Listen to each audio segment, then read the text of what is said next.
Hijo, a ti te digo, tus pecados son perdonados. Después lo sanó, ¿verdad? Pero lo primero que hace es arreglarlo por dentro y después arreglarlo por fuera, ¿sí? Su parte espiritual y su parte física. Eso solamente lo puede hacer Dios, Él lo hacía, ¿verdad? Romanos capítulo 9 dice que Jesucristo, además lo dice categóricamente, Jesucristo es Dios, así, sin género de duda. Jesucristo es Dios. Jesús decía, el que me ha visto a mí ha visto al Padre. Jesucristo decía, yo y el Padre somos uno. Así de claro. Jesucristo era capaz de hacer cosas que a los seres humanos no se nos ha permitido hacer, como por ejemplo caminar por encima de las aguas. ¿O hay alguien aquí entre ustedes que tiene ese poder? Sería interesante que lo pudieras, no sé, demostrar, ¿no? No, yo puedo caminar por encima de las aguas. Jesús lo podía hacer porque Él es el Creador y Él tiene poder sobre la naturaleza y no la naturaleza poder sobre el Creador. Jesús era capaz de multiplicar. Con unos cuantos panes y unos cuantos peces, Él era capaz de multiplicar. Ese poder tú y yo no lo tenemos. Jesús era capaz de transformar elementos. No sé, convertir el agua en vino. Y no convirtió el vino en agua porque no fue necesario, pero en un momento determinado Él convirtió dos elementos que no tienen nada que ver, ni en olor, ni en sabor, ni en color, ni en gusto. Él lo hizo en décimas de segundo. Convirtió el agua en vino. Porque Él tiene poder para transformar. Es decir, lo que Él hacía, ningún profeta del Antiguo Testamento lo hizo. Y mira que en el Antiguo Testamento hubieron profetas que hicieron cosas tremendas. Dice la Escritura que los milagros que Moisés logró hacer a través de los muchos años que estuvo, digamos, dirigiendo el pueblo de Israel, dice que no ha habido ningún otro profeta que se levantara con tanto poder y con tanta autoridad como Moisés. Fue, digamos, el más grande de todos. Pero Jesús lo superó, evidentemente, ¿no? Jesús llegó un día a decir que Él era antes de Abraham. Lo leía recientemente y le dijeron, pero si tú no tienes ni 50 años, ¿cómo es posible que tú hayas conocido a Abraham y que incluso te atrevas a decir que tú eres antes de la existencia del patriarca Abraham? Y dice, pues yo soy antes que Abraham. Juan lo define como el verbo, como la palabra encarnada, como la palabra humanada, la palabra hecha carne. Dice, en el principio era el verbo era con Dios y el verbo era Dios. ¿Verdad?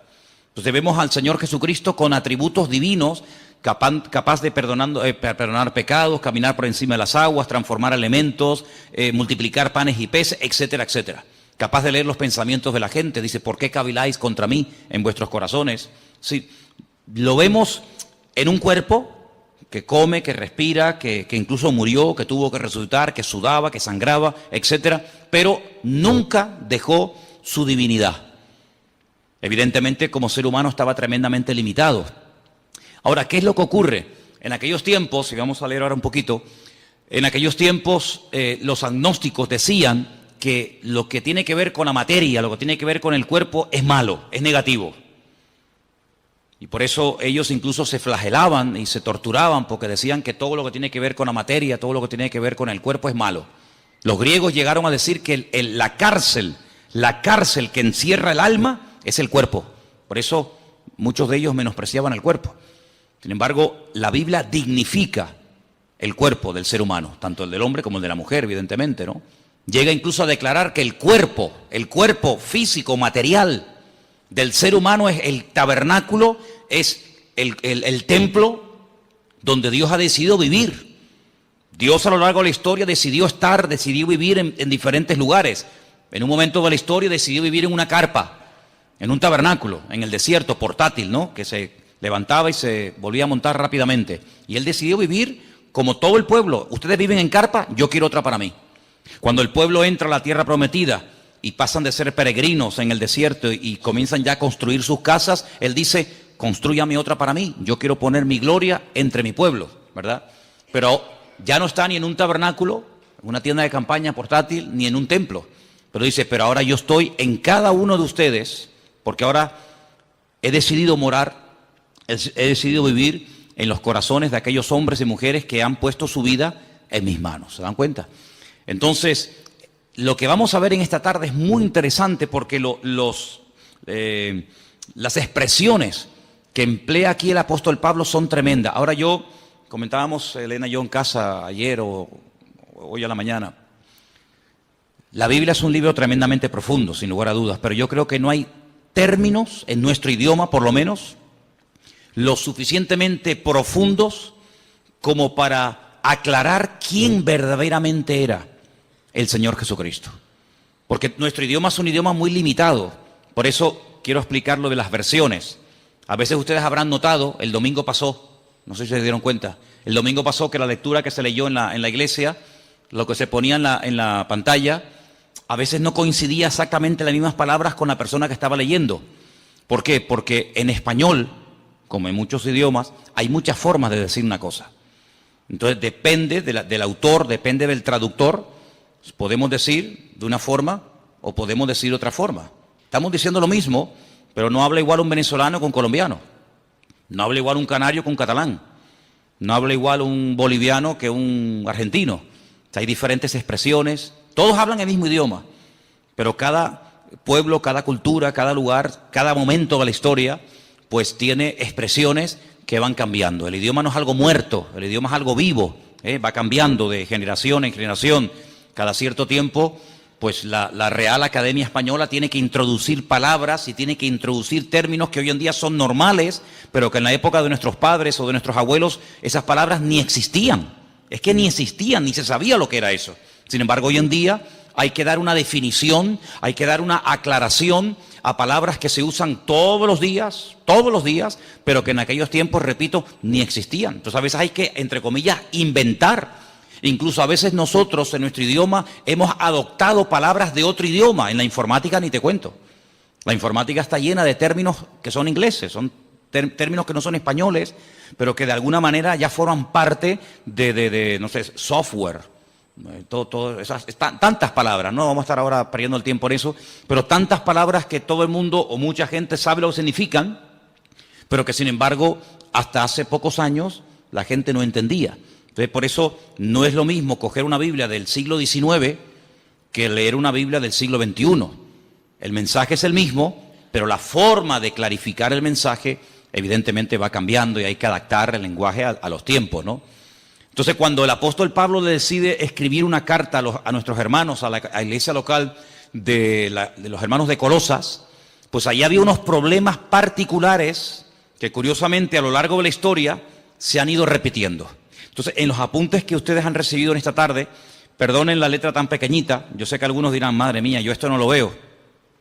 Es que lo quise hacer grande y mira cómo salían los folios, salían unos folios enormes. Entonces, si quieren sigan la lectura. El resto de los comentarios de este capítulo, del versículo 15 al 23, está todo explicado aquí. No tiren estos apuntes, léanlo frecuentemente, porque hay expresiones que necesitamos saber qué es lo que realmente quiso decir el autor. Solamente me quiero parar en algo, y es que a Jesús se le llama, por ejemplo, en el versículo 15, ¿qué dice el versículo 15 en vuestra versión? ¿Lo podéis ver ahí un momentito? Colosenses 1:15, ¿qué dice? Leerlo juntos en altavoz, por favor.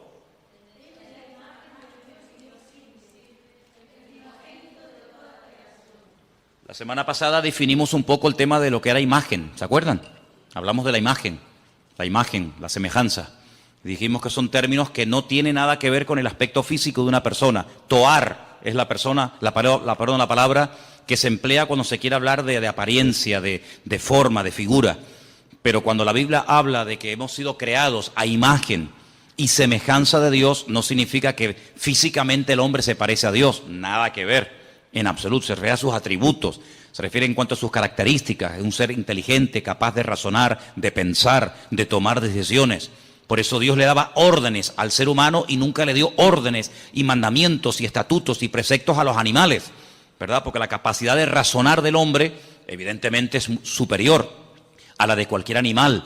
El animal no razona, no piensa, no medita, no es capaz de hacer un poema, de hacer un argumento filosófico. El ser humano puede jugar con las palabras, en fin, tiene una capacidad superior, evidentemente, ¿no? A todo eso se refiere la Biblia cuando habla de imagen y semejanza. Cuando la Biblia dice que Jesús era la imagen de Dios, no significa que tú veías a Cristo y veías la cara de Dios, ¿eh? No significa que físicamente Jesucristo se parecía a Dios, porque Dios, dice la Biblia, dicho sea de paso, Dios no tiene aspecto físico. ¿A quién se parece Dios? ¿Dios es blanco o es negro? ¿Es alto o es bajo? Es que no tiene nada que ver. Esos argumentos esos adjetivos no tienen nada que ver con Dios. Dios no es ni alto ni bajo, no está ni de pie ni sentado, no está ni aquí ni allá, no entra y sale, no está un día alegre y otro día triste. Dios es un Dios inmutable, es un Dios que es totalmente, desde mi punto de vista, totalmente imposible por muchos argumentos, por muchas explicaciones, por muchos adjetivos que utilicemos. Sinceramente, todos se quedan cortos, todos se quedan cortos. Yo pienso que a lo largo de la historia, el hombre que el mejor definió a Dios fue un rabino llamado Maimónides. Hay un libro extraordinario que él escribió en el siglo XII, el Guía de los Perplejos, donde él habla él define la esencia de Dios. Y yo no he conocido a nadie, ni he leído ningún libro que explique la esencia de Dios tan profunda y al mismo tiempo tan clara como la define este hombre, ¿no? Él, por ejemplo, dice que Dios no tiene peso ni medida, Dios no tiene forma ni figura, Dios no es un Dios que se puede comparar con atributos humanos, pero claro, algunos dirán, pero la Biblia habla de los ojos de Dios, la Biblia habla de la mano de Dios, la Biblia habla de la espalda de Dios, dice que a Moisés le vio la espalda a Dios, la Biblia habla de la boca de Dios. Eso es lo que se llama antropomorfismos, es atribuirle a Dios o utilizar elementos humanos para hablar de lo que Él hace o hablar de lo que Él es. Dice, los ojos del Señor recorren toda la tierra. ¿Te imaginas dos ojos así? Por las calles, por las plazas, por las montañas, dos ojos. Hombre, eso no se puede traducir literalmente, porque los ojos del Señor que recorren toda la tierra, ¿qué es lo que quiso decir el autor? Que Él lo sabe todo, que Él lo conoce todo. No es que sus ojos literalmente van por la calle así buscando, ¿verdad? Porque si fuera así, literalmente, quiere decir que si los ojos de Dios están en aquella dirección, ya no están en esta. Si está mirando hacia la derecha, ya perdió la visión de la mano izquierda. Por lo tanto, no es algo literal, ¿verdad? Así que eso es lo que la Biblia, ya digo, se llama antropomorfismo. Es utilizar un lenguaje humano para definir o para explicar más o menos un concepto de tipo espiritual. Eso es al mismo tiempo lo que es una parábola. La Biblia está llena de parábolas. Ustedes pueden leer los evangelios. Dice, la parábola del sembrador, la parábola del hijo pródigo, la parábola de la oveja perdida, ¿verdad? Está llena de parábolas. ¿Y qué es una parábola? Es un ejemplo. Es un ejemplo de algo conocido, ¿verdad? Una oveja, una semilla, un chico que se pierde, etcétera, para explicar un concepto espiritual que, utilizando ese ejemplo sencillo, la gente puede entender más o menos, repito, lo que es el reino de Dios, lo que es el amor de Dios, lo que es el perdón, lo que es la misericordia, lo que es la generosidad, la hospitalidad, etcétera, etcétera, etcétera, ¿verdad? Entonces vamos a leer algunas frases de aquí, de la primera página, ahí en la primera página donde pone los pensadores equivocados. ¿Lo veis? Disculpen que todos no tengan los apuntes, pero después si queréis podemos hacer fotocopias, porque es muy bueno que todos tengan estos apuntes y los leas y los repases, porque tenemos que profundizar y crecer en nuestro conocimiento de Dios. Dice así, uno de los hechos de la mentalidad humana es que uno no piensa más de lo que se ve obligado a pensar. Hasta que uno se encuentra con que otros se oponen a su fe y la atacan, no se pone a pensar en sus implicaciones. A veces nosotros no nos rompemos la cabeza con preguntas que el mundo se hace, ¿verdad? Ni pensamos en eso. Pero, ¿verdad que cuando te hacen una pregunta que en ese momento no sabes qué decir, dices, ay, pues tengo que estudiar, tengo que preguntar, porque a mí nunca se me había pasado por la cabeza que alguien me hiciera esa pregunta? Claro, generalmente, salvo excepciones, la gente suele preguntar más o menos lo mismo. Pero cuando te pasa a ti, que te preguntan por primera vez, y si Dios es tan bueno, ¿por qué se mueren los niños de hambre?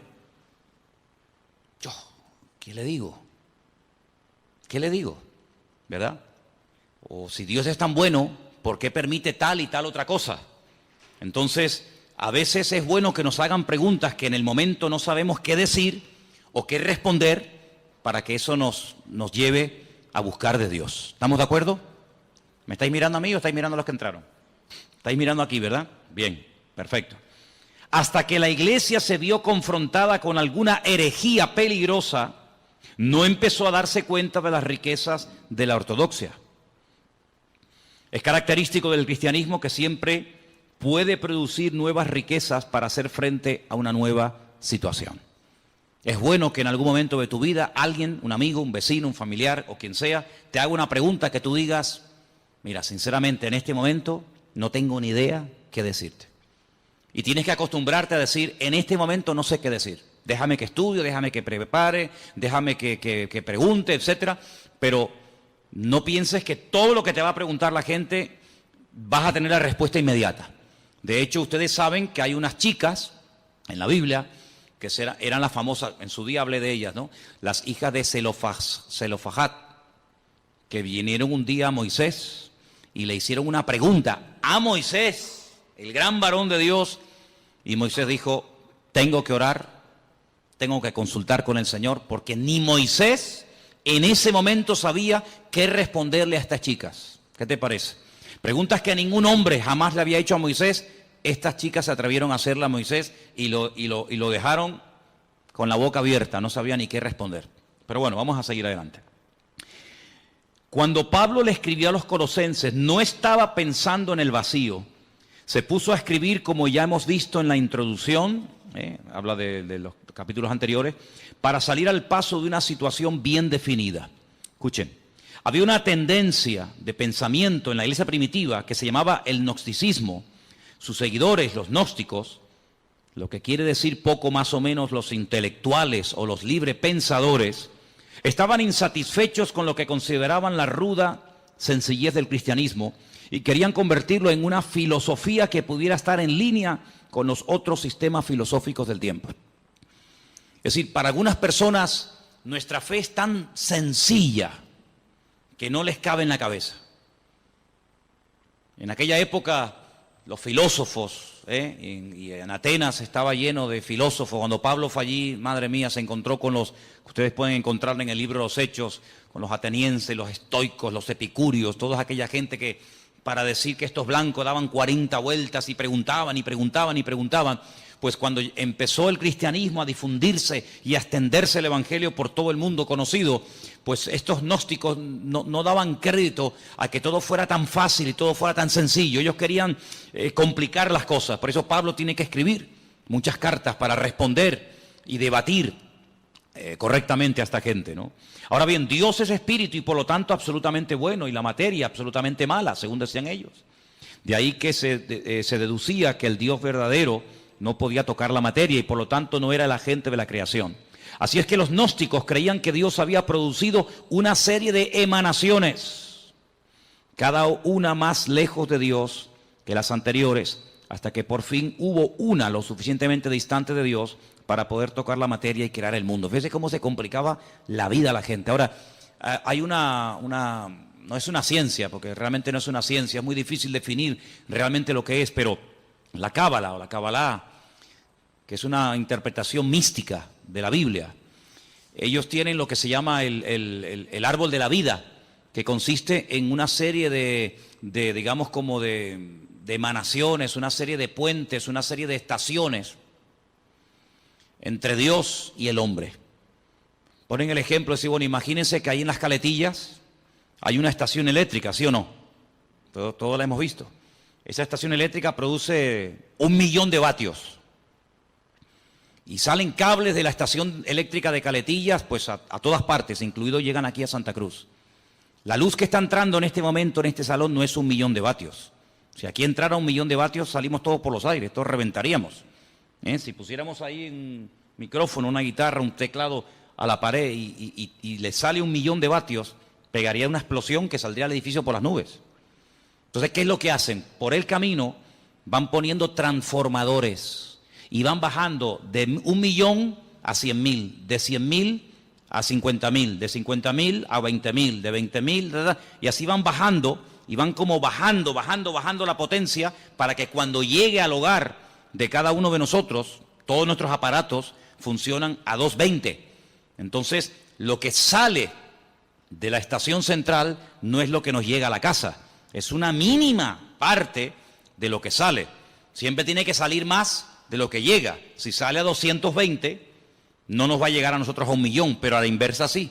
Entonces, algunos creen que Dios es tan poderoso, tan grande, tan sublime, tan magnífico, que es realmente imposible llegar a tener comunión y relación con ese Dios, porque como que nos mataría. ¿Qué es lo que hacen? Ellos van por el camino, para explicarnos, ¿no? Ellos van por el camino diciendo que, bueno, Dios se manifestó en esto, y esto en esto otro, y esto en esto otro, y esto en esto otro, y Cristo, según los gnósticos, fue una de las manifestaciones o emanaciones de Dios, la más distante, y por eso Él podía tener un cuerpo, pero realmente no era un cuerpo como el que dijimos al principio. Todo esto es una auténtica barbaridad. Algunos dirán, pero ¿cómo la gente se puede complicar tanto la vida? Pero esto fue antes del año 100, después de Jesucristo. Imagínense, si estas cosas no se aclaran al momento, si el apóstol Pablo, con la sabiduría y el conocimiento que el Señor le dio, no fuera capaz de taparles la boca, de hacer lo que se llama apologética, es decir, defender correctamente los principios bíblicos, en el año 2015, siglo XXI, el evangelio estaría totalmente distorsionado y no tendría absolutamente nada que ver hoy el evangelio con el evangelio que predicaba Jesucristo y los discípulos. Por lo tanto, se tuvo que defender la fe en aquel momento, se tuvo que aclarar las cosas, y gracias al Señor tenemos, por ejemplo, la carta de los Colosenses, que va en una línea, la carta a los Efesios, la carta a los Tesalonicenses. ¿Por qué hay tantas cartas? Porque en cada congregación surgían diferentes opiniones o diferentes herejías. Por ejemplo, en Colosas decían que una de las formas de acercarnos a Dios es adorando a los ángeles. Ya parece que se ha ido a la moda, pero hubieron unos años, aquí en Canarias por lo menos, en los que en algunas farolas se veía pegados unos papelitos donde daban cursos para que la gente pudiera contactar con su ángel particular y ese ángel le llevara a Dios, y de esa manera no ir directamente a Dios porque es demasiado poderoso, pero a través de un ángel como que se baja la intensidad. Se puso de moda el famoso libro o el famoso curso de milagros, ¿verdad?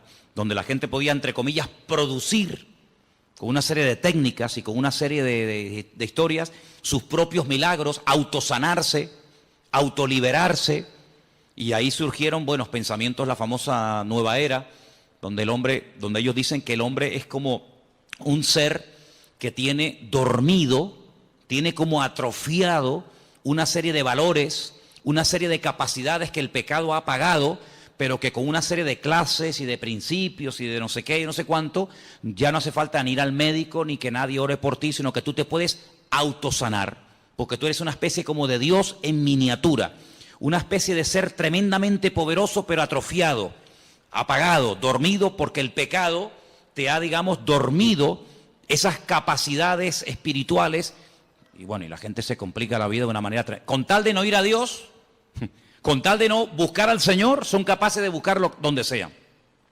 Y por eso el apóstol Pablo fue un hombre muy usado, no solamente para extender el evangelio que nos ha llegado a nosotros exactamente igual, sino también para decirle a aquella gente las barbaridades que decían y para que hoy en día tengamos respuestas ante estas barbaridades. Entonces vamos a seguir leyendo un poquito y después nos vamos a meter en el pasaje. Los gnósticos llegaban todavía más lejos. Estamos en la primera página de los apuntes que les di. Conforme las emanaciones se fueron distanciando de Dios, se volvieron cada vez más ignorantes de Él. Y en las emanaciones más distantes se daba no solamente la ignorancia de Dios, sino la hostilidad hacia Él. Los gnósticos llegaban a la conclusión de que la emanación que creó el mundo desconocía y era hostil al verdadero Dios. Y algunas veces hasta identificaban esa emanación con el Dios del Antiguo Testamento. Eso tenía ciertas consecuencias. Ahora, si ustedes se dan cuenta, cuando el hombre no tiene una relación directa con Dios, cuando el hombre busca en fuentes equivocadas, es como lo que decía el profeta Jeremías: ustedes están buscando en cisternas rotas que no retienen el agua, y por eso cuando llegan a una cisterna rota la encuentran vacía. Hay una búsqueda sincera, pero el camino es un camino equivocado. No todos los caminos llevan a Dios. Eso tienes que tenerlo clarísimo en tu vida. No es que, bueno, da igual, iglesia evangélica, católica, musulmana, budista, nueva era, Da igual, total, todos los caminos llevan a Dios. Es que eso no es lo que dice la Biblia. Mira, a lo largo de la historia, siempre el deseo del Creador, el deseo de nuestro Dios fue tener comunión con el hombre. Dios hizo todo lo habido y por haber, todo lo impensable, para que el hombre se acercara a Dios. El hombre como que hacía todo lo contrario para alejarse del Señor. Te voy a poner un ejemplo. Mira, en el Antiguo Testamento hay un varón de Dios, un hombre que se llamó Jacob. Conocemos también su nombre como Israel. La Biblia dice que él una noche se echó a dormir. Estaba durmiendo al aire libre. De repente él tiene un sueño donde ve una escalera.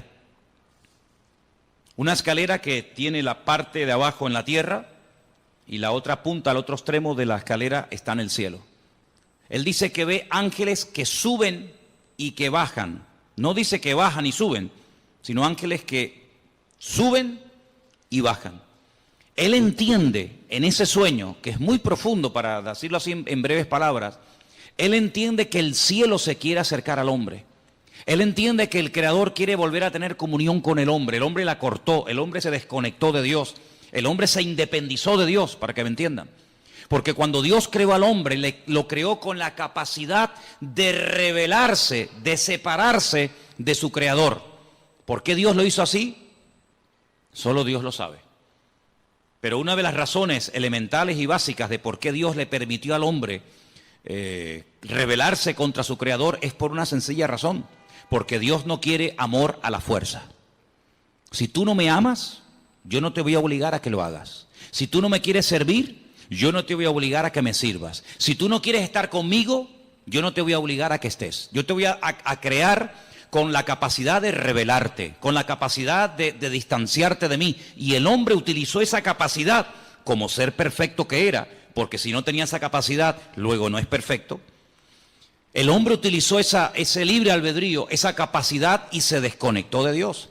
Claro, las consecuencias fueron terribles. Dios le dijo, bueno, pues si en este lugar que yo lo he creado para ti y no tienes que hacer absolutamente nada para subsistir, sino que yo te lo he dado prácticamente todo hecho. Fijaros que el hombre ni tenía, hermanos, que matar animales para poder comer. El hombre no fue creado para matar, por eso el hombre tiene que utilizar armas. Los animales, cada uno tiene sus armas de defensas, ¿verdad? Unos tienen cuernos, otros tienen garras, otros tienen veneno. El ser humano no tiene nada, porque el ser humano no fue diseñado para matar. Por eso el hombre tiene que usar una pistola, un palo, una piedra, una escopeta, un rifle, porque el hombre no tiene la capacidad por sí misma de matar a otro ser humano, porque no tiene ningún arma poderosa. Ahora, fijaros qué interesante, cuando el hombre se desconecta de Dios, Dios lo tiene que echar de aquel lugar perfecto y de armonía que todos conocemos como el Gan Edén, el jardín del Edén. Y cuando sale de ese lugar, él se percata, él se da cuenta de todo lo que ha perdido. Ahora el hombre tiene frío, ahora el hombre tiene calor, ahora el hombre suda. Sudar significa perder humedad, con la capacidad de poder deshidratarte. La mujer comienza a sentir dolores. La mujer no fue creada para tener la menstruación todos los meses. En el momento en el que peca, comienza a experimentar el hombre pérdida de humedad y la mujer pérdida de sangre todos los meses. La tierra se le vuelve en su contra. Los animales que antes dominaba, ahora en cierto sentido tiene que cuidarse de ellos porque le pueden quitar la vida. Y así una serie de consecuencias terribles.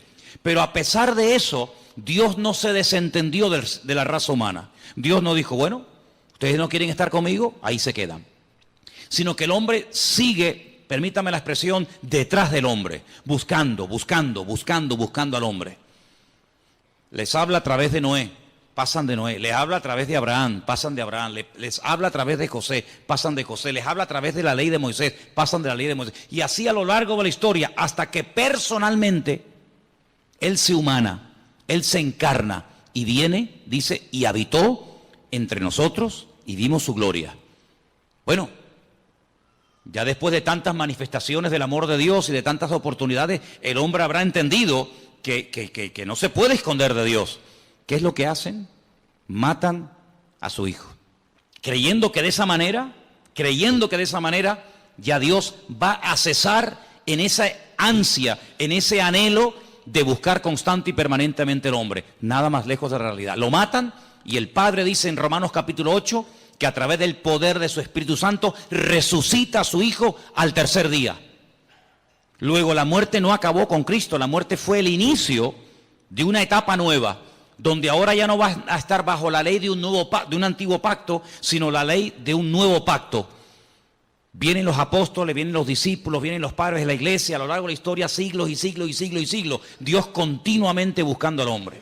El hombre inventando todo tipo de excusas, todo tipo de herejías, todo tipo de barbaridades, que si él no murió, que si él se desmayó, que si María Magdalena se equivocó de tumba, que si los discípulos robaron el cuerpo, que si se equivocó de no sé qué, que si no tenía cuerpo, que si no tenía espíritu, una detrás de otra.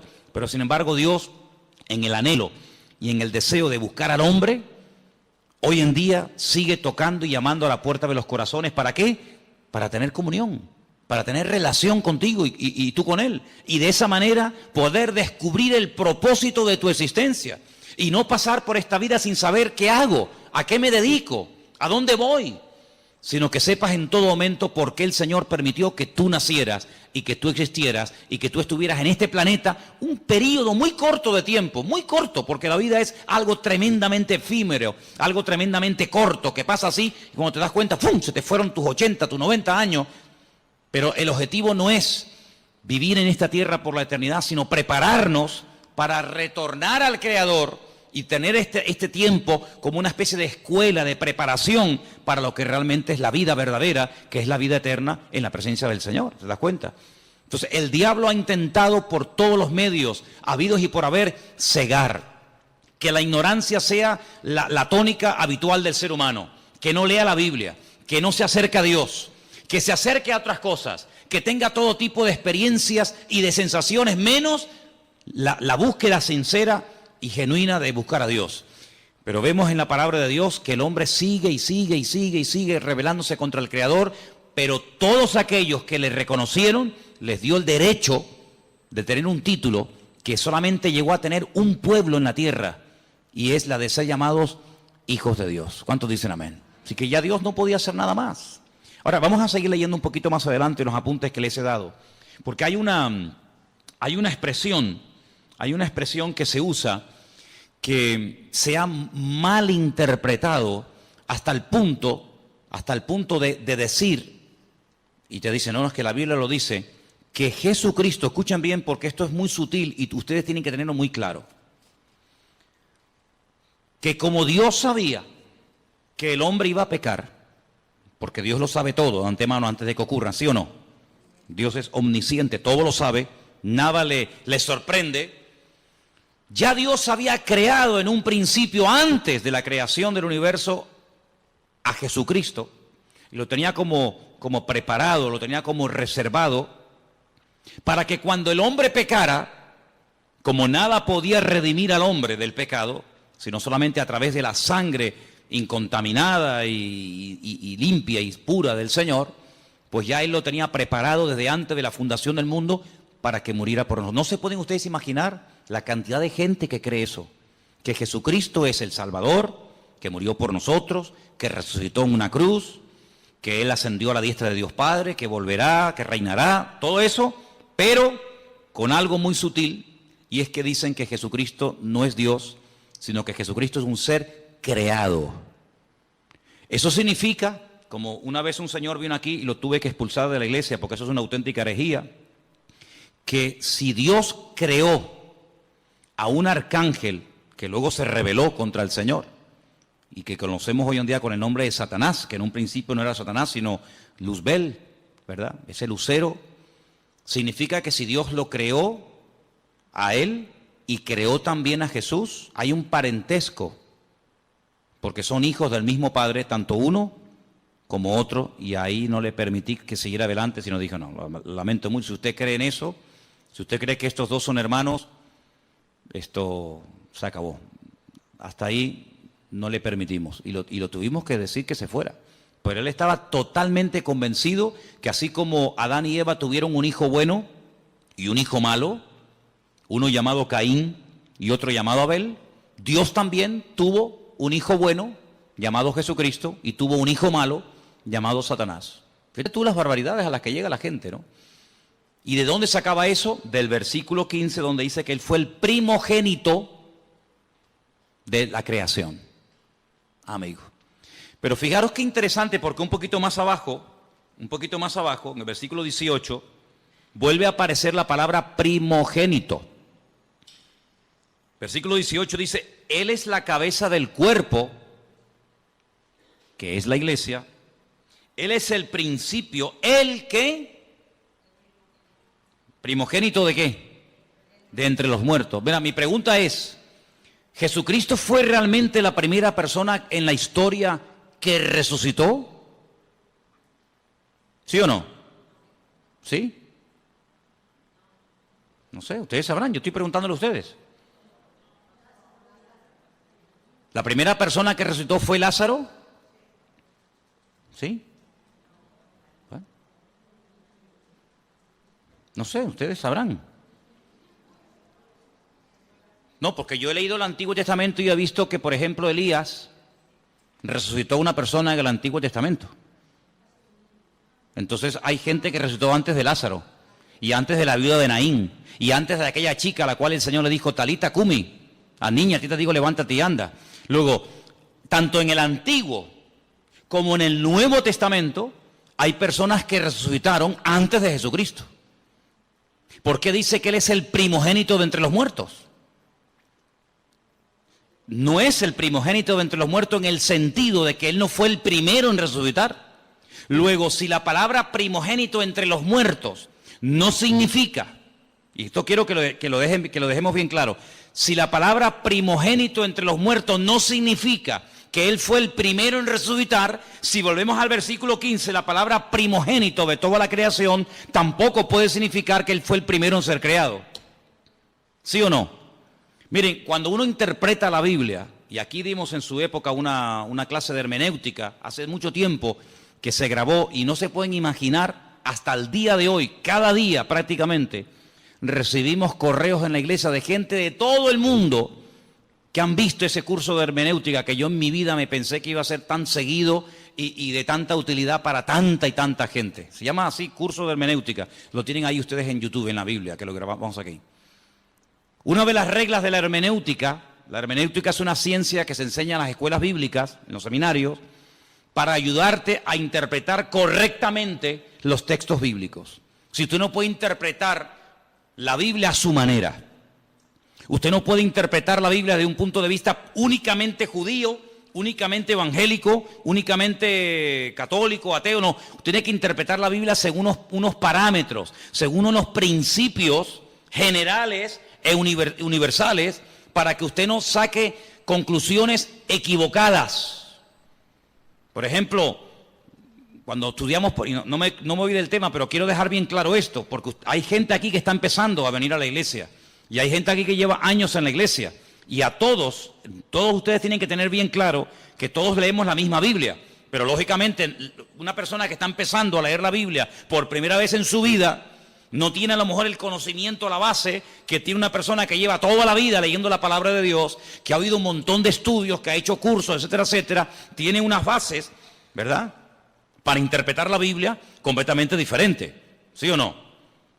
Cuando usted empieza a leer la Biblia, pues si la empieza a leer por el Apocalipsis, usted no se va a enterar de nada. Pero si usted ha hecho cursos, usted ha escuchado lo que es el Apocalipsis, lo que significan los caballos, los colores, los números, cuando usted lo lea, usted va a disfrutar de la lectura de ese bendito libro. Pero si usted no sabe, usted no se va a enterar de nada. Es decir, pero es que yo no entiendo la Biblia.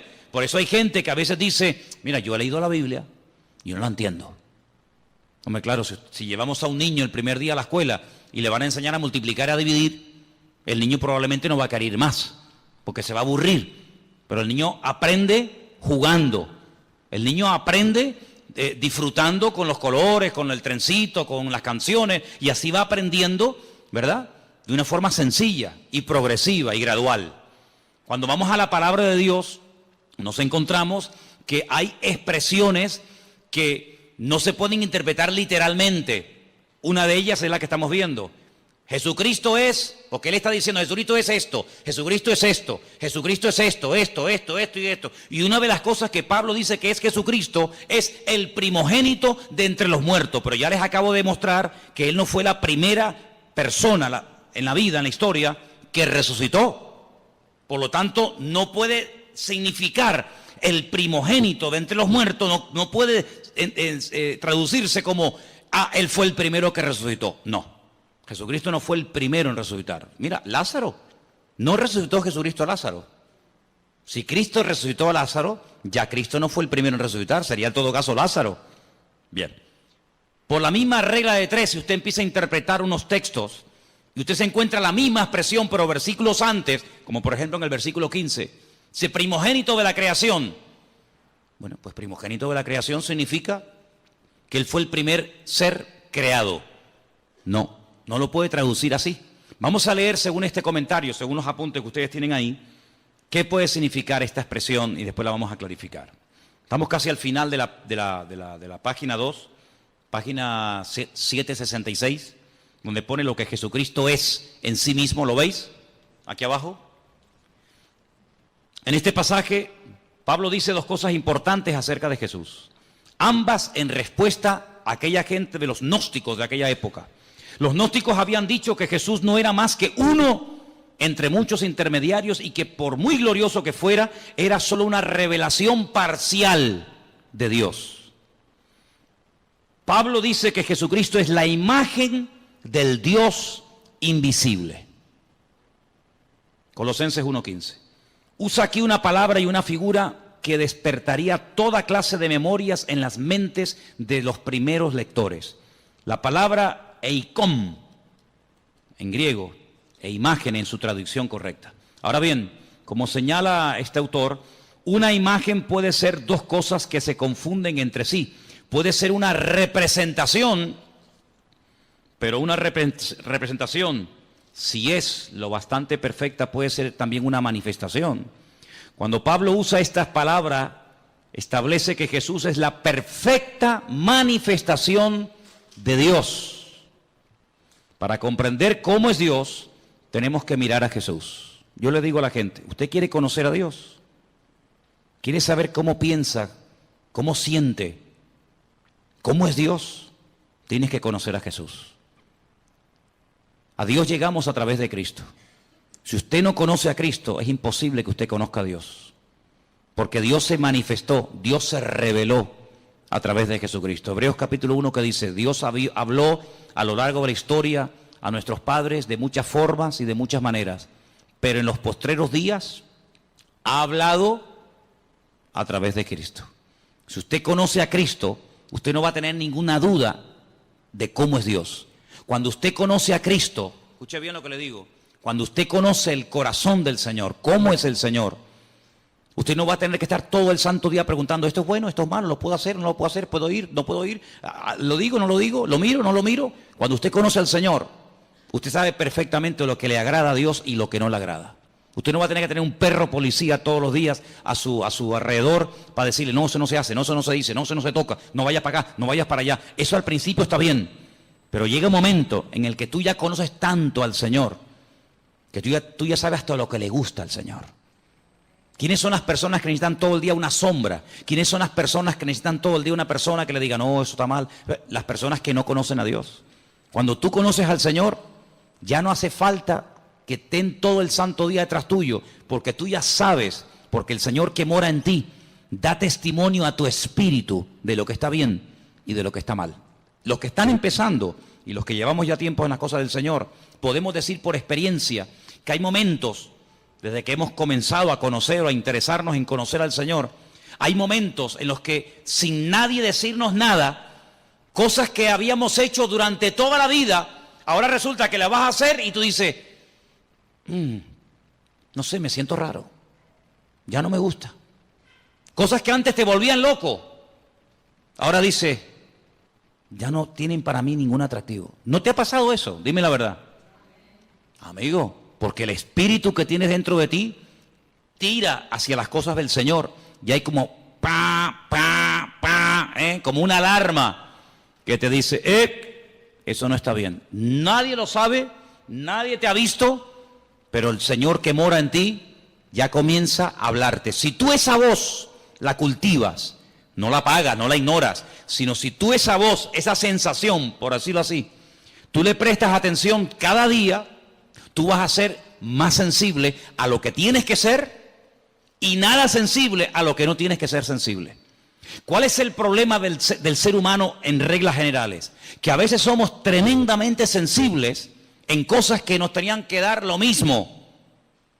Y a lo que deberíamos de ser verdaderamente sensibles, no lo somos. Y yo creo que uno de los peores pecados que podemos cometer los creyentes, los que ya hemos conocido al Señor, es perder la sensibilidad espiritual. Porque cuando uno pierde la sensibilidad espiritual, un término que aparece en la Biblia es que llegamos a cauterizar la conciencia. Si ya pecas y no te sientes mal. Y eso es terrible. Eso es terrible. El temor de Dios, el respeto a Dios, dice la Biblia que es el principio de la sabiduría. Cuando tú comienzas a darte cuenta de que ese pecado, que para ti no era pecado, para ti era normal, porque lo has hecho toda la vida, pero ahora dice, oye, ¿y yo por qué ahora, cuando voy a fumarme un porro, o cuando voy a ver una película pornográfica, o cuando voy a mentir, o cuando voy a robar, o cuando voy a no sé qué, o a no sé cuánto, ¿por qué yo ahora me siento mal y antes no me sentía mal? Porque estás cambiando. Por eso, porque estás cambiando. ¿Y quién es el que te está cambiando? El que vive dentro de ti. Por eso dice, no entristezcas, no apagues al Espíritu Santo que mora en ti. Porque yo te digo por experiencia que se puede apagar la voz del Señor. ¿Qué dice la Escritura? Si hoy el Señor te habla, no cierres tu corazón, porque a lo mejor ya mañana te vuelve a hablar y ya no te enteras. La sensibilidad es algo que no podemos perder. Esa es una de las señales de que una persona se ha apartado del Señor, de que no está bien con Dios, que ha perdido la sensibilidad espiritual. ¿Vale? Sigo leyendo. El Antiguo Testamento, versículo donde pone la A, y la literatura intertestamentaria, si lo que está entre el Antiguo y el Nuevo Testamento, tienen mucho que decir acerca de lo que es la sabiduría. Bueno, vamos a leer un poquito más adelante porque yo lo que quería que ustedes vieran acerca de lo que significa verdaderamente aquí. Perdón, vamos a la página 767. Vamos a esa página, por favor. Lo que Jesucristo es para la creación. Él es el primogénito de toda creación. Debemos procurar darle el verdadero sentido a esta frase. Como aparece en la Reina Valera, podría querer decir que el Hijo fue la primera persona que fue creada. No. Usted sabe lo que a mí me atormentaba cuando yo comencé a venir a la iglesia. La pregunta que a mí me volvía loco. Ya gracias al Señor eso ya ha pasado a la historia, pero yo era una cosa que era algo como una obsesión, era algo que me volvía loco. ¿De dónde salió Dios? ¿Quién lo creó?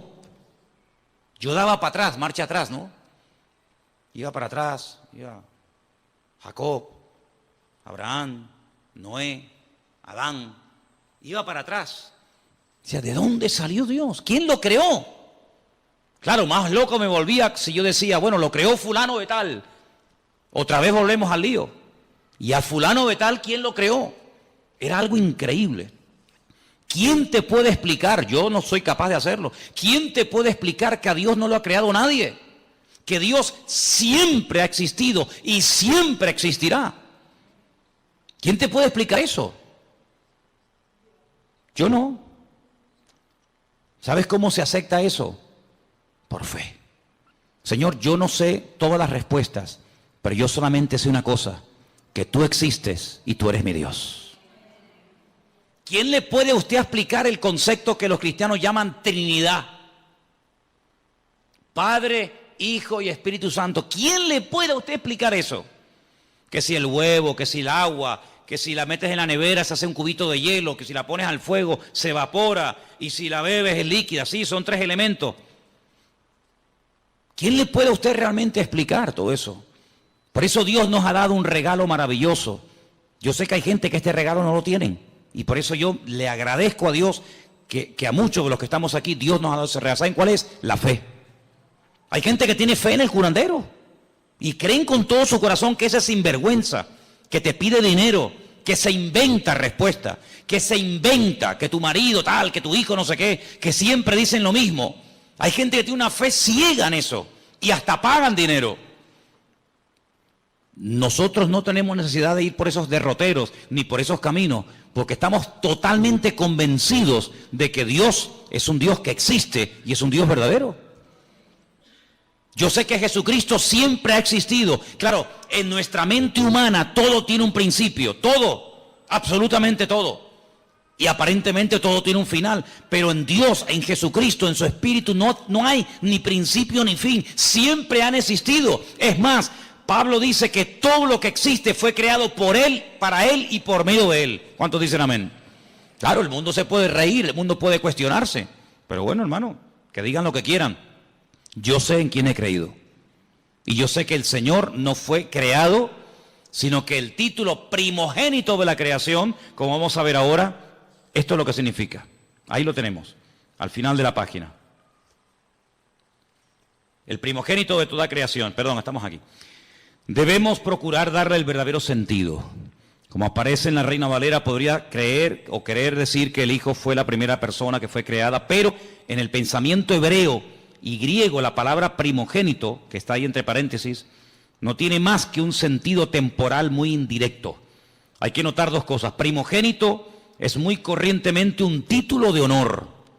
Israel, por ejemplo, en Éxodo 4:22, como nación se le llama el primogénito, el Hijo de Dios. Lo que quiere decir es que la nación de Israel es el Hijo de Dios más favorecido. Segundo, debemos notar que primogénito es el título del Mesías. Ahí pueden leerlo en casa, Salmo 89:27. Según lo interpretan los mismos judíos, la promesa en relación con el Mesías.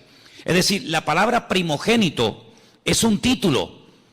La palabra primogénito en la figura de Cristo no significa que Él fue lo primero que Dios el Padre creó, lo primero que Dios el Padre hizo, sino es un título de honor, de reconocimiento, como diciendo que antes de Él no ha habido nada y después de Él no habrá absolutamente nada.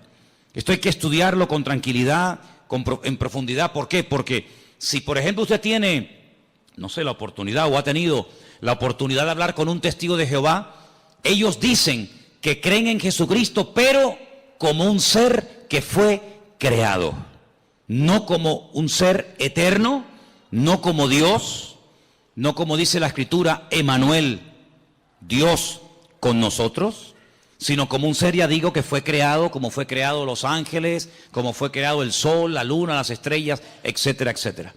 Si saliéramos a la calle y le preguntáramos a la gente, dígame algo acerca de Jesucristo, muy poca gente tiene claro que Jesucristo, como ser humano, tuvo un principio, ¿sí o no? Él nació, Él estuvo 9 meses en el vientre de su madre, María, claro, porque Él decidió nacer. Él decidió venir a este mundo. ¿Y cómo nace un ser humano? Pues a través de una mujer. No hay otra forma, no hay otra manera. Y Él decidió venir a este mundo como ser humano. Si hubiera decidido venir como Dios, no hubiera tenido necesidad de nacer como nacen los seres humanos. Pero no decidió venir como Dios. Decidió venir como hombre. Y se limitó, ¿verdad?, a las leyes que rigen a todos los seres humanos. Jesucristo tuvo que aprender a caminar como niño, tuvo que aprender a leer y a escribir, ¿sí? Tuvo que someterse a sus padres, dice la Biblia que Él se sometió a sus padres y les obedecía.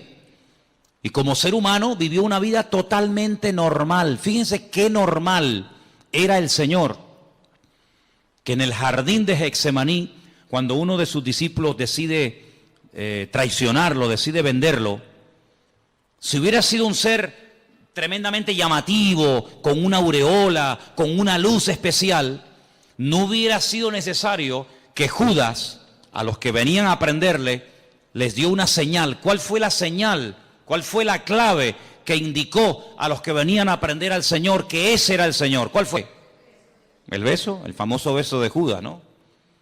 Podía haber dicho, mira, el más alto, el más guapetón, aquel que tiene una luz blanca que le sigue a todas partes, aquel que está siempre rodeado de ángeles, aquel que levita y no toca con los pies el suelo, sino que va así, como volando, ¿no?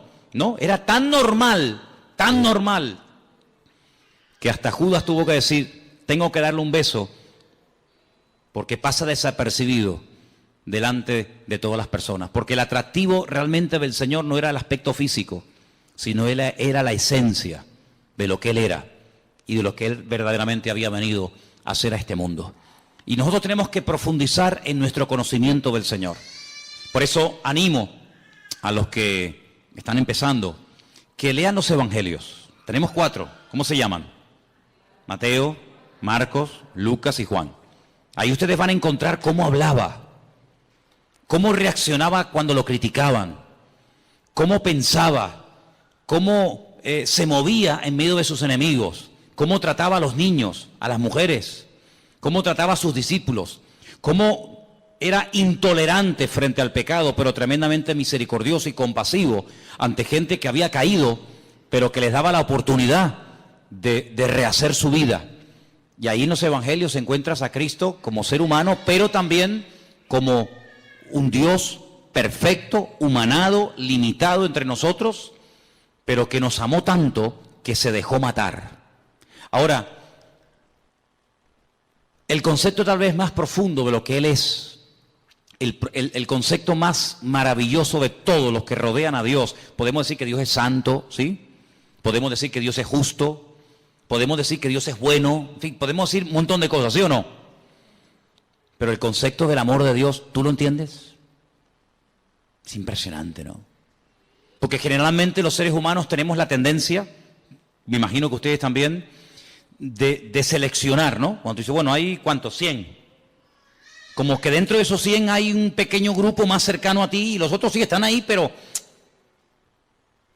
¿qué te parece? Sin embargo, el Señor no tiene favoritos, eso ya es una cosa que nos llama la atención. Dios no tiene favoritos, Dios no dice este sí y este no, este me gusta y este no me gusta. Es un Dios que ama al pecador, ¿sí o no? Ama al pecador, pero no ama, aborrece el pecado que cometen los pecadores. O sea, son dos cosas distintas. Él ama a todo el mundo por igual. Y son cosas que no nos caben en la cabeza. Porque ahora, por ejemplo, se está hablando mucho de este chico que huyó al extranjero, que mató a 2 jóvenes en la península, ¿no? Imagínate que ese chico viene a España, lo condenan y tiene que cumplir 15, 20, 30 años, en fin, lo que le toque. Imagínate que mañana va a esa cárcel un pastor, un hermano, una hermana, le habla del Señor. El chico reconoce la barbaridad que ha hecho, se arrepiente, pide perdón al Señor. Mi pregunta es, ¿Dios perdonaría a esta persona? ¿Sí o no? Delante de los hombres es un asesino. Tiene que estar ahí hasta que se pudra, ¿no? Hasta que cumpla la condena. Pero si esa persona le pide perdón a Dios, esa persona nos la vamos a encontrar el día de mañana en el cielo, en la presencia del Señor. ¿Quién entiende eso? ¿Quién entiende eso? Nadie. Pero así es el corazón de Dios. Es una cosa increíble. El peor asesino, lo peor de la humanidad, si se arrepiente y verdaderamente quiere cambiar, Dios lo perdona, Dios le da otra oportunidad, y aunque delante de los hombres nunca lo van a perdonar y será toda la vida el fulano, el asesino, el criminal o lo que sea, delante de Dios puede llegar a tener el título de hijo o de hija de Dios. De hecho, ha habido casos en la historia de personas, en Estados Unidos, en algunos lugares existe la pena de muerte, personas que estaban condenados a muerte por la justicia de los hombres, pero sin embargo se arrepintieron y le pidieron perdón al Señor, y como le dijo aquel ladrón en la cruz, condenado a muerte por el Imperio Romano, porque se lo merecía. De hecho, él dijo, nosotros padecemos justamente, yo no me quejo, si yo me merezco esto y peor, pero yo te pido que a pesar de lo malo y de lo ruin que he sido, que tú te acuerdes de mí cuando vengas en tu reino. Y el Señor podía haber dicho, pues hijo, lo siento mucho, yo no te puedo perdonar porque tú has sido esto y esto. Sin embargo, ¿qué dijo el Señor? Hoy estarás conmigo en el paraíso, amigo. El concepto del amor de Dios es lo que más me impacta de nuestro Dios. Porque si Él es el primogénito de la creación, la imagen de Dios, el camino, la verdad y la vida, todo eso está muy bonito. Pero a mí lo que me cautivó y lo que me transformó la vida fue entender que Dios a mí Me había amado de tal manera que fue capaz de mandar a su hijo para que lo mataran en una cruz, simplemente por amor. ¿Qué te parece? Así que el apóstol Pablo intenta taparle la boca a los gnósticos de la época. A lo largo de su ministerio tuvo muchas luchas con los religiosos, con los fanáticos, con los que metían o intentaban meter falsas doctrinas en las congregaciones. Pero lo que nos tiene que quedar bien claro en esta tarde a todos y a cada uno de los que estamos aquí es que Dios a nosotros nos ama tal y como somos. Aunque nunca cambiáramos, ¿sí o no? Aunque nunca cambiáramos, aunque nos muriéramos así como somos hoy, el Señor en este momento a cada uno de nosotros nos ama y cada vez que le pedimos perdón al Señor de corazón y de verdad, el Señor siempre perdona. Hace unos días estaba en televisión y como una novedad, como una cosa, como que hubieran bajado extraterrestres del planeta X y vinieran a este mundo y dijeran, oye, que han venido unos extraterrestres, como una cosa del otro mundo. Daban la noticia en todos los medios de comunicación de las últimas declaraciones del Papa, que si una mujer que abortó, ¿no dijo más o menos así? Verdaderamente de todo corazón pide perdón a Dios, que hay que perdonarla, y lo contaron. Y yo digo, pero mira, si eso lo sé yo hace 30 y pico de años cuando me convertí a Cristo. Sinceramente, a lo mejor para usted, señora, o para usted, caballero, será una cosa de decir, oye, que cómo estamos cambiando, qué cosa tan tremenda. Pero miren, ¿sabes qué? Es que yo conozco al Señor, no me hace falta que don Francisco diga semejante cosa, porque ya mi Dios en su palabra me ha dicho que el que viene a mí, yo no le echo fuera.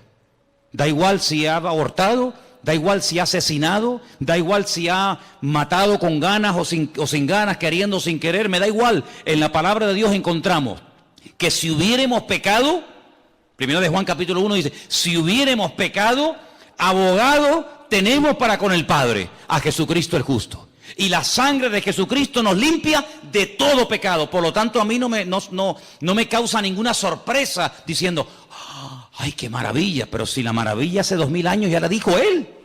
Ya hace 2000 años el Señor Jesucristo murió en la cruz para demostrarle a toda la raza humana que no importa lo lejos que nos hayamos separado de los caminos del Señor, no importa, mira, lo bajo que hayamos caído, las barbaridades que hayamos hecho, si le pedimos perdón al Señor, Dios siempre perdona y otra cosa más, y olvida.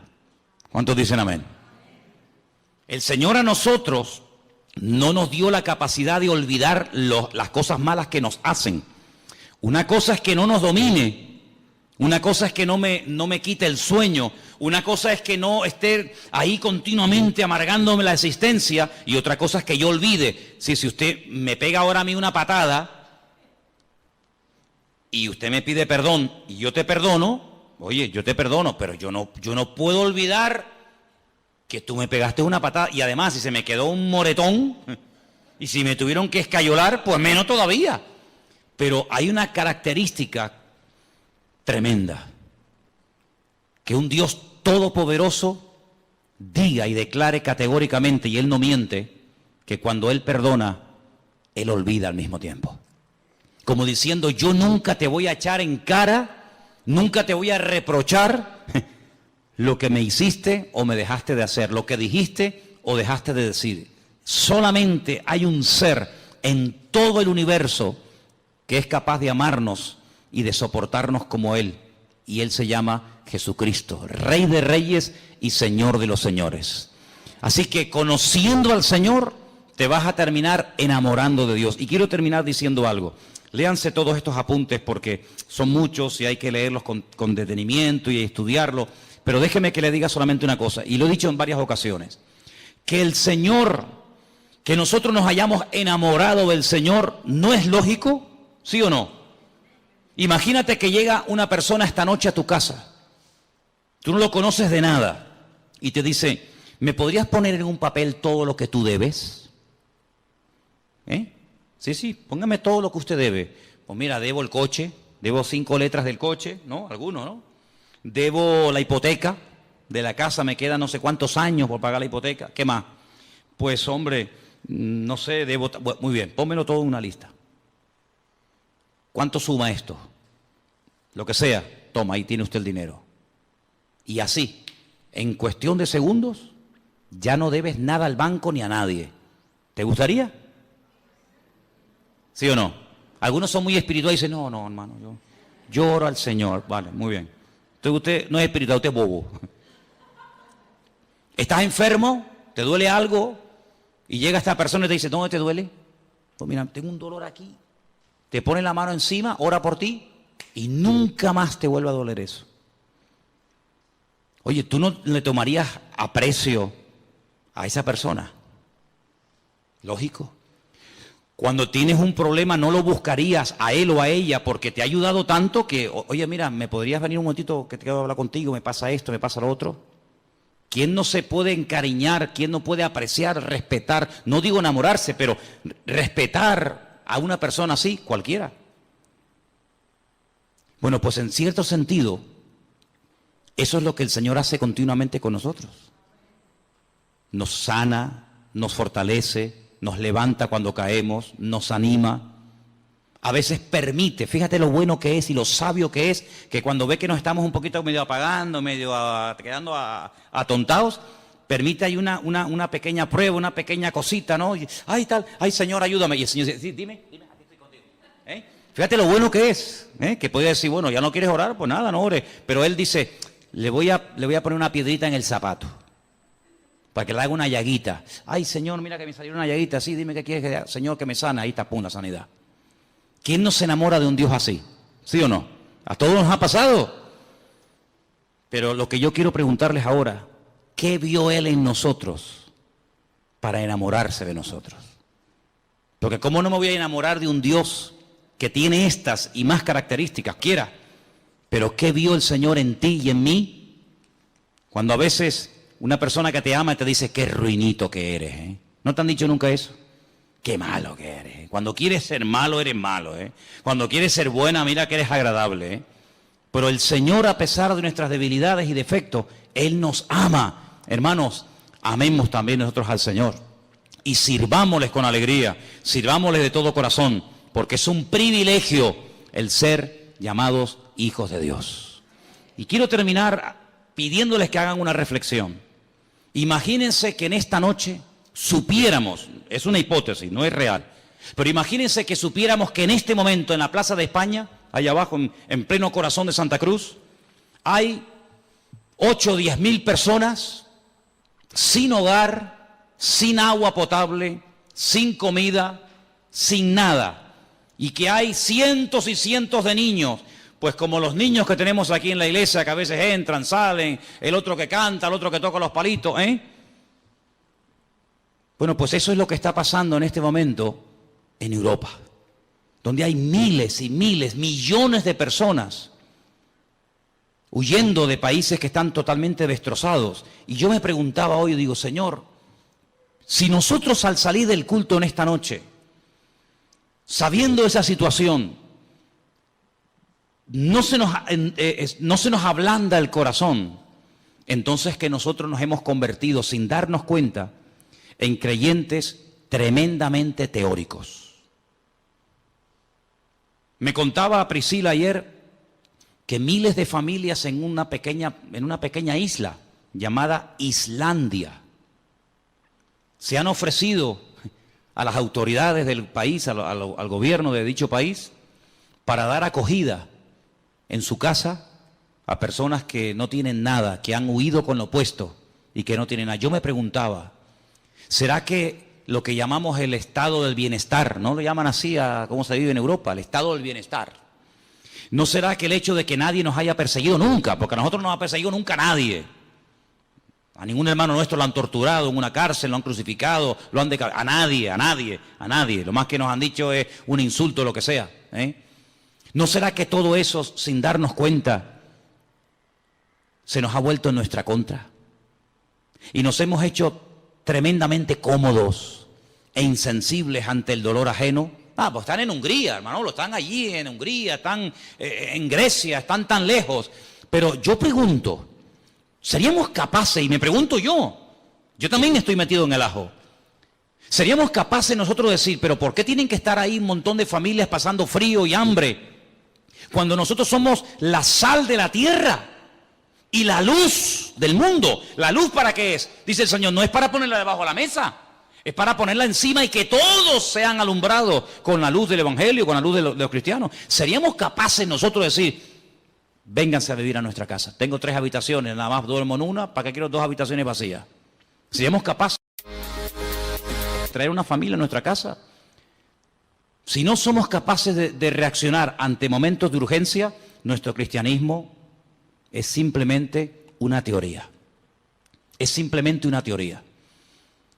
Yo sé que no es nuestra realidad social. No tenemos ahí a miles y a miles de personas acampadas, pasando frío, pasando hambre, sin saber a dónde van. Pero ¿y si fuera? ¿Y si esa fuera nuestra realidad? ¿Seríamos capaces de dar la bienvenida, la acogida, para que se quedaran un montón de gente durmiendo aquí en la iglesia o en nuestra iglesia del Puerto de la Cruz? ¿Seríamos capaces?